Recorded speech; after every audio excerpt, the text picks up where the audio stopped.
Charles Hayes Family Investment Center, known as the FIC, 4859 South Wabash, at 6 p.m., and a second live stream hearing scheduled for August 15th at 11 a.m.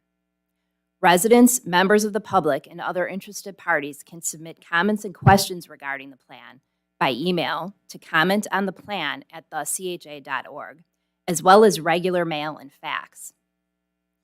You can also submit comments in the live stream chats. All questions and comments regarding the plan, regardless of how they are received, will be included in the public comment grid and will be reviewed and responded to by CHA staff in the comment grid. I would also like to mention that in our final hearing on August 15th, we will address comments and questions that we've received up to that point in the process at previous hearings and in writing. Submission of an annual plan is a requirement of CHA's participation in HUD's Moving to Work, or MTW, demonstration program, which provides participating public housing agencies with regulatory and financial flexibility to better serve their communities. The plan provides an overview of the agency's proposed use of those flexibilities, and both the content and format are based on HUD guidelines. This plan is due to HUD in October, before the beginning of the plan year.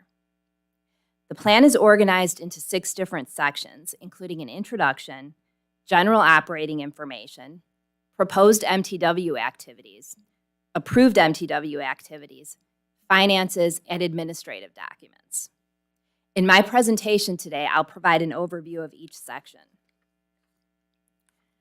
Highlights of CHA's proposed 2023 MTW annual plan include the addition of 284 housing units to CHA's portfolio, continuation of local non-traditional programs to assist the homeless, more than 5,800 RAD conversions, $122 million in capital expenditures at CHA properties, 1 new MTW activity for which we're seeking HUD approval, and the continuing administration of 28 previously approved MTW activities designed to increase efficiency, expand housing choices, and promote self-sufficiency.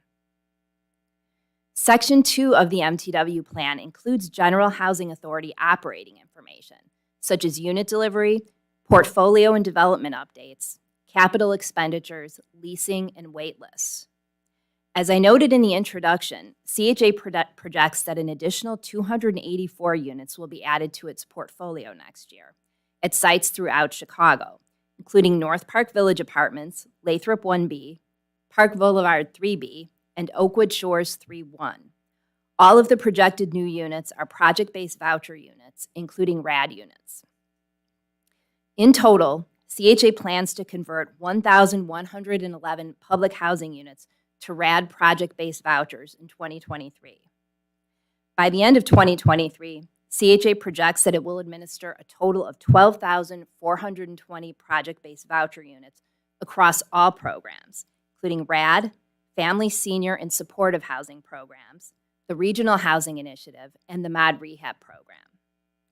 In addition to the delivery of new units in 2023, CHA will also engage in development activity, such as developer selection, closings, and dispositions at other sites that will result in unit delivery beyond 2023. These sites include Cabrini, Southbridge, Lathrop, Ogden Commons, LeClaire Courts, Oakwood Shores, Roosevelt Square, and Washington Park. CHA is proposing the disposition of parcels at LeClaire Courts, Oak and Larrabee, Roosevelt Square, West Haven, Legends South, Ogden Commons, and Southbridge for future mixed-income development, as well as the disposition of parcels at Abla and Robert Taylor homes for market value. As described in Section 2 of the plan, CHA continues to invest in its existing property portfolio and is projecting $122 million in capital expenditures across this portfolio. This includes development expenditures at some of the sites I just mentioned, such as Lathrop and Oakwood Shores, as well as capital maintenance work at various senior and family properties, and preservation work at RAD conversion properties. CHA projects that it will serve approximately 66,000 households in 2023, including 13,000 public housing households, 45,000 voucher households, 200 households through local non-traditional programs, an additional 8,000 households through non-MTW voucher programs. The non-MTW voucher programs include RAD, emergency housing vouchers, VASH, mainstream 5-year, and mod rehab. CHA will continue to maintain its site-based family public housing, senior, and project-based voucher waitlists, community-based scattered site waitlists, and the community-wide housing choice voucher waitlist. Section 3 of the plan includes proposed new MTW activities. For 2023, CHA has proposed an activity to provide moving cost assistance to HCV families. I'm going to ask Stephen Field, Manager of HCV Policy and Accountability, to provide an overview of this activity. Thank you, Jenny. So as Jenny stated, HCV is proposing one new MTW activity that would provide moving cost assistance for HCV families. So current federal regulations do not allow housing agents to provide subsidies for units that do not meet our housing quality standards. Through no fault of their own, sometimes voucher residents may have to move when units do not meet these standards.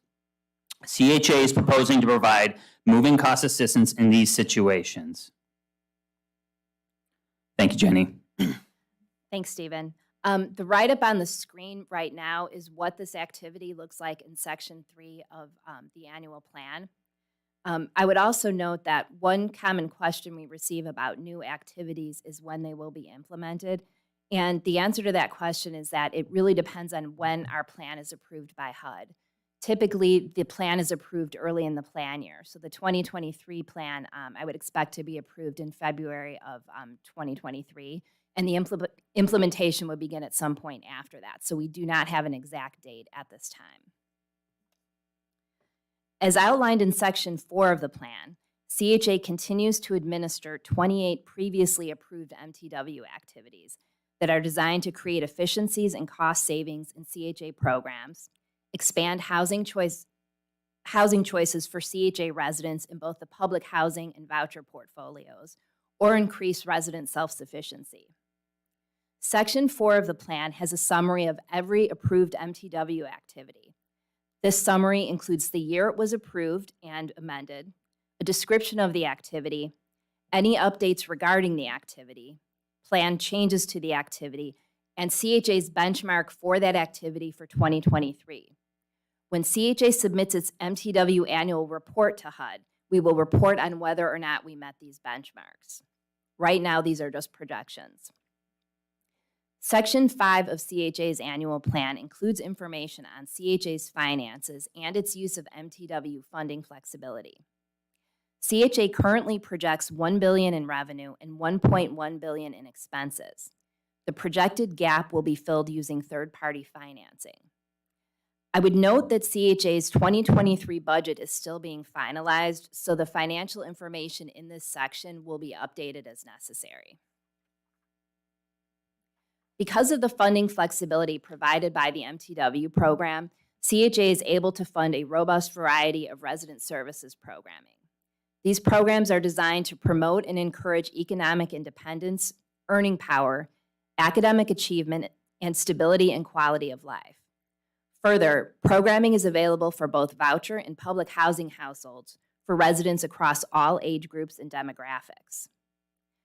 CHA projects that this programming will meet or exceed the following benchmarks in 2023. 50 families will purchase a home through the Choose to Own program. 85% of family self-sufficiency participants will accrue escrow. 500 residents will be connected with new and better jobs. 2,000 youth will be engaged in paid summer opportunities. 500 residents will attend City Colleges of Chicago. 150 youth and adults will receive CHA scholarships, and 200,000 Golden Diner meals will be served to seniors. As with the MTW activities in Section 4, CHA will report on its progress towards these benchmarks in our annual report. And finally, the last section of the annual plan is Section 6, which includes certain administrative documents, such as the Certificate of Compliance, which is signed by the chair of CHA's Board of Commissioners, CHA's lobbying disclosure, and the board resolution showing that the annual plan was approved by the board, as well as the completed comment grid, which will include the questions and comments submitted during this process, as well as CHA's responses. At this time, CHA has not received any questions or comments regarding the proposed plan. In fact, I would note that this live stream hearing was scheduled relatively early in the process so that this overview of the plan would be recorded and available on the website for people to view. Anyone who's interested in obtaining more information about the plan can go to CHA's website at www.thecha.org and review the information that's posted. As I mentioned at the beginning of this presentation, we have posted the notice regarding all of the public comment hearings, an actual copy of the proposed plan, as well as an executive summary of the plan. You will have the opportunity to attend the in-person hearing on the 9th or the second live stream hearing on the 15th. You can submit questions or comments during the live stream chat via email to comment on the plan at thecha.org, regular mail, and fax. Questions and comments received regarding the plan will be added to the comment grid and will receive written responses in the comment grid. In addition, we will respond to questions that we receive during the live stream hearings. That concludes the presentation. Thank you for attending.